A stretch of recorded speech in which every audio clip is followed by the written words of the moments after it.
Minute! To open September, I started a Battletech collection. I got the A Game of Armored Combat box set and the Wolf's Dragoons Assault Star.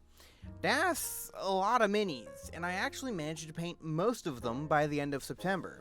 I made my own custom mercenary company known as the Dragon Knights, led by a former clanner who defected during the clan invasion and now acts as a mercenary with a mixed bag of both clanner and inner sphere mechs. I based the color scheme off the old Rogue Trader era version of the Salamanders. To start, here's all of the light or scout mechs in the Dragon Knights mech bays. A commando and a locust. The point of these tinier mechs in the actual game is primarily to be a nuisance and to act as spotters for artillery mechs like my catapult. I accidentally put on too thick of a coat of white scar on one of the shoulders of the locust, so now it looks weirdly puffy, but beyond that, this is actually a pretty easy paint scheme if I use contrast paints. I prime them white, and then Imperial Fist and a wash of Nuln Oil does the rest when it comes to the yellow.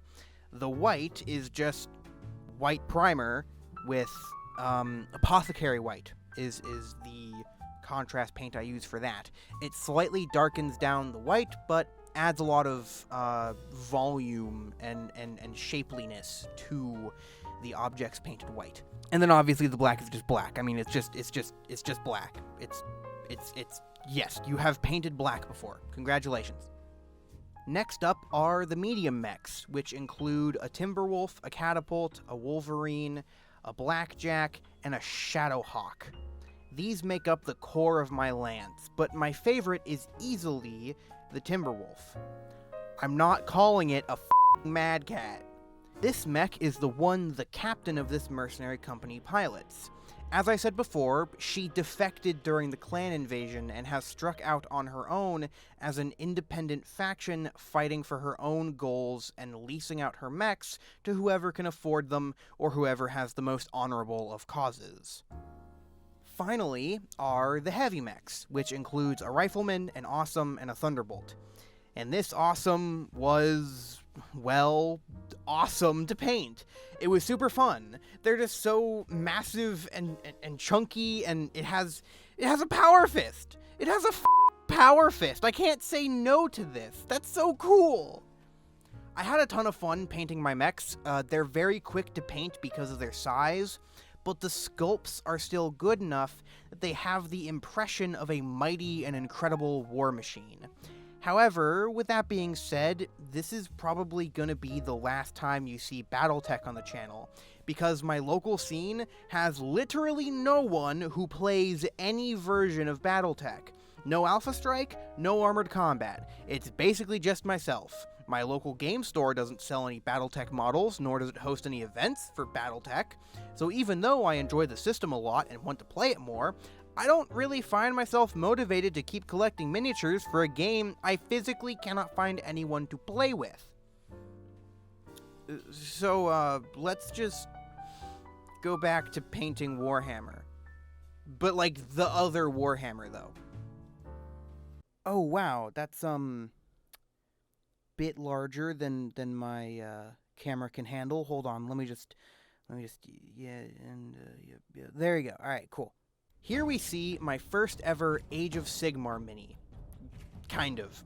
I did paint those orcs for that Blood Bowl team back in August, but I don't know if that really counts. This was the start of my Ogre Maw Tribes army, which is going to be the first Age of Sigmar army I'm collecting in earnest. I love the model line, and I'm super excited for the next Battle Tome, and I already have 1,000 points of these guys waiting to be constructed and painted. Ogres are fun to paint because they're massive, hulking beasts, who more or less look like humans, but with incredibly exaggerated proportions. I've always loved their lore, and I decided to collect an Ogre Maw Tribes army because of how much I love the model range and how cheap it is to buy a full army of them. Painting this guy was a blast. I love how this model and the entire model range allows me to experiment with painting a bunch of different metallics and cloth patterns and flesh tones. It was time consuming, but incredibly fun to paint. I'll break down the flesh tones I used for this army in the next entry, because that next entry is 4 Ogre Gluttons that I used to experiment with flesh tones.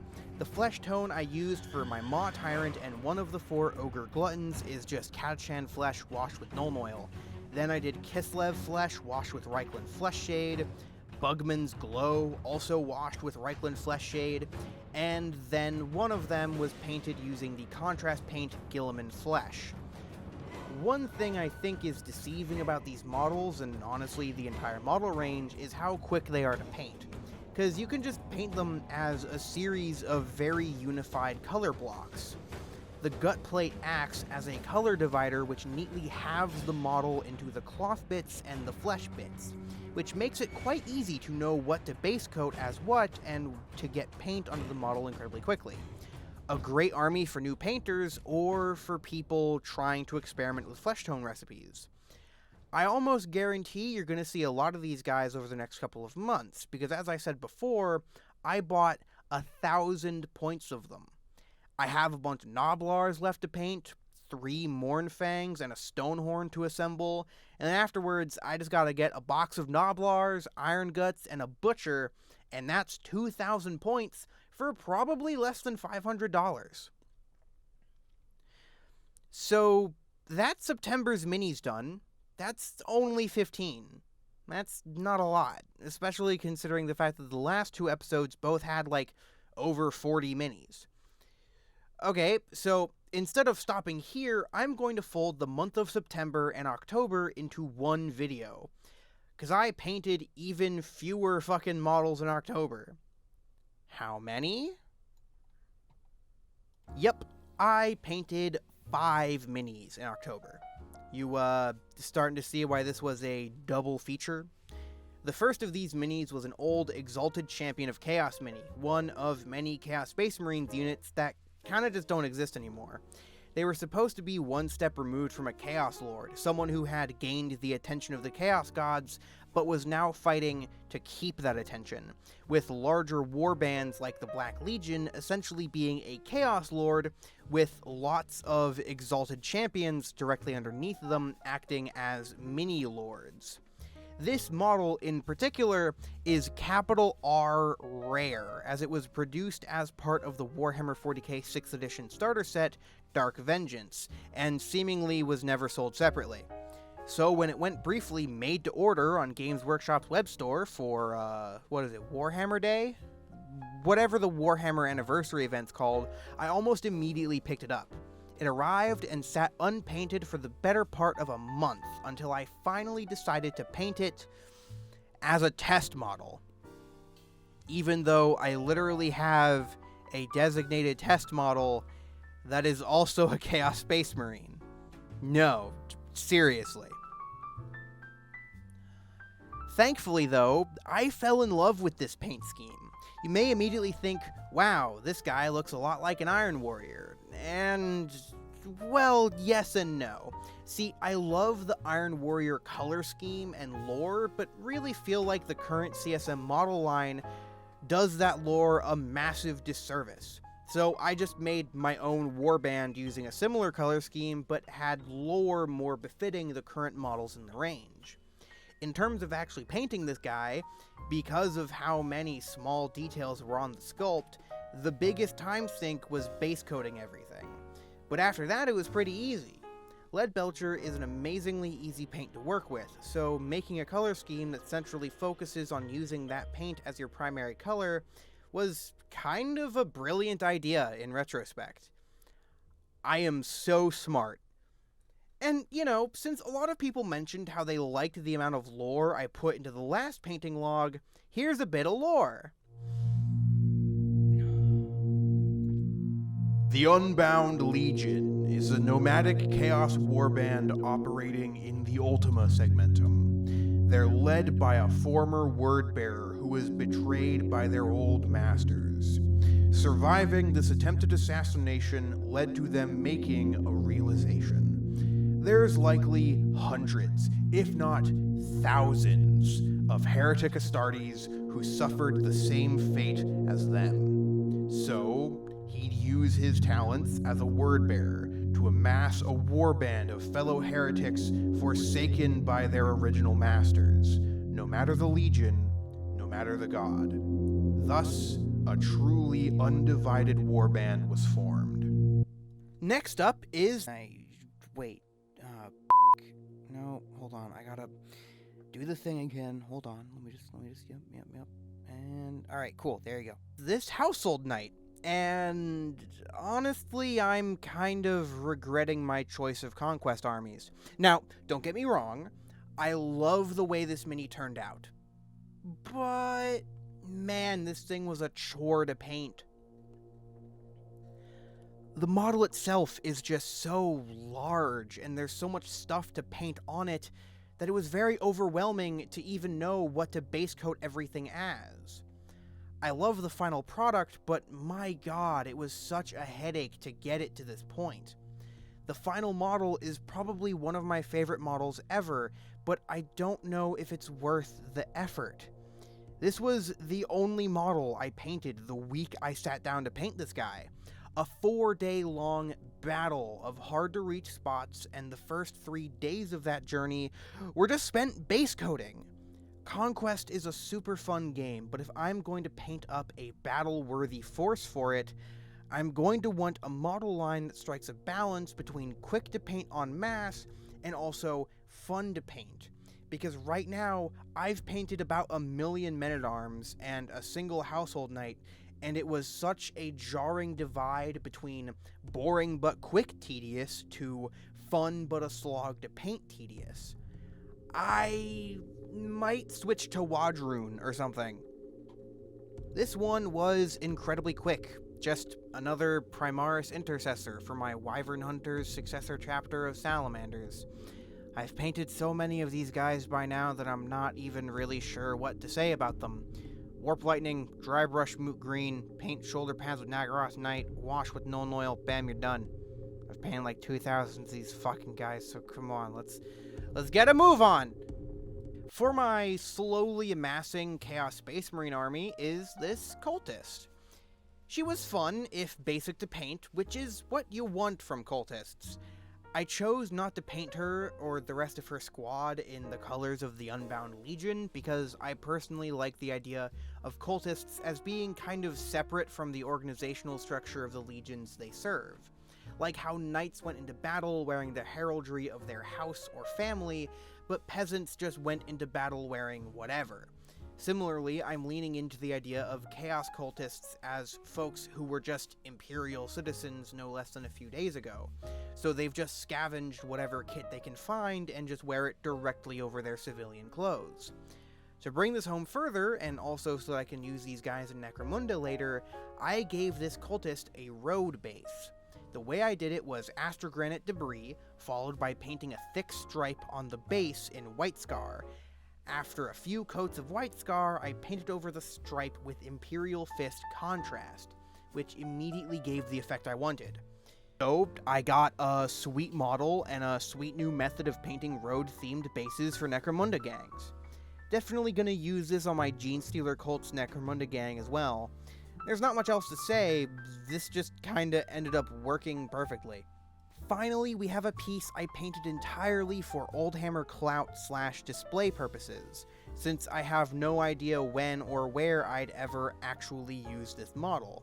The old Rogue Trader era Thunder Warrior model from the very late 80s. This was, coincidentally, one of the earliest minis I ever bought and painted, and thankfully 15-year-old me's horrible paint job didn't gum up any details. I apparently didn't know how to color inside the lines or anything regarding color theory, but I at least knew how to thin my paints, which makes recovering some of my older models just that bit easier, given that I don't have to break out the soapy water and isopropyl alcohol. I briefly considered painting it as a Salamander's Thunder Warrior, but then the thought of painting more fucking green gave me an immediate migraine. So instead, I painted it in the same color scheme as the old John Blanche depictions of Thunder Warriors, which is just the basic Custodes color scheme. I got this model as part of the Armor Through the Ages kit, which was one of the longest lasting Finecast kits ever, so technically this model isn't as rare as its original metal equivalent, but considering on US eBay the kit this guy comes from now goes for $80, I'm fairly certain this could be considered something of a collector's piece. Something I quite like was a very subtle object source lighting effect on his plasma bolter combi plasma bolter plasma bolter whatever. I achieved this by getting some warp lightning on the shoulder pad that's touching the coils before I washed the armor with Nuln Oil. After I painted everything, I gave it a gloss varnish, which really made the whole thing come together. The way the gloss sheen catches light and actually makes some of the shadows harsher is a really cool effect. This base is interesting, though. I decided to give him a Mars-themed base like the Intercessor. Now, if you know anything about the lore of the Thunder Warriors, you'll know they were old Yellered by the Emperor of Mankind almost immediately following the end of the Unification Wars, and thus none of them ever left Earth. In my head, this is a slight alternate universe piece. Negotiations with Mars have collapsed. Peace is no longer an option. Tzeentch has created a new timeline where Mars does not capitulate to the dominion of the Emperor. Because of this, the execution order on the Thunder Warriors is delayed so that they, along with allied Astartes and Custodes forces, can land on the orange deserts of Mars and put the Mechanicus under the boot heel of the Emperor's growing autocratic empire. I may paint more models in this weird alternate universe setting I came up with, but for right now, this Thunder Warrior stuck out of time and space is a good little case study on how my skills as a painter have improved. And that's all the minis I painted across both September and October. It was significantly less minis than last time. I wonder what could have caused that. However, from now on, the format's going to be a little bit different. For the first two painting logs, I represented how far I've gotten through my backlog by showing pictures of my boxes. Small issue, that's getting wildly impractical, and I wasn't always sure what to do when a box, got put on the back burner. I bought a box of bloodletters, but now I'm not really sure how much I'm going to be painting them. But whatever. So instead, I'll be stealing even more from Wib's old painting logs, and we'll be switching to measuring it by models painted versus models bought. So, as of this video, my ratio is 104 models painted versus 117 models bought, with my goal being to at least match the two numbers by the end of the year, which shouldn't be too hard given that I have a lot of ogres left to paint. That's not actually bad as I thought it would be. And you know what, as well, with this double feature, the clock has been reset, and now I'm back on schedule with these painting logs. Hopefully the November painting log will actually come out in November. Storm log.